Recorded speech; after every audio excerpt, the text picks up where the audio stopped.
મિત્રો, ક્યારેક આપણે વિચાર્યું છે કે આપણે દુઃખી કેમ રહીએ છીએ? તો એના માટે આપણે થોડુંક સમજવું પડશે.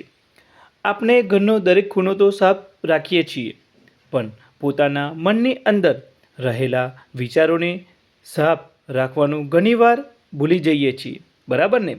ઘરની ધૂળ તો થોડા સમયમાં ફરી જામી જાય છે મિત્રો, પરંતુ મનમાં જામી ગયેલી ઈર્ષા, ક્રોધ અને અહંકાર, નકારાત્મકતા અને દ્વેષ જીવનને અંદરથી ધીમે ધીમે ખોખલું બનાવતું જાય છે.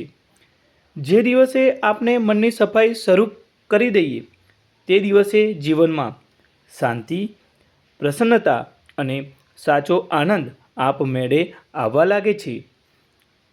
ઘરની સ્વચ્છતા આપનું વ્યક્તિત્વ બતાવે છે મિત્રો, જ્યારે મનની સ્વચ્છતા આપનું ચારિત્ર્ય બતાવે છે.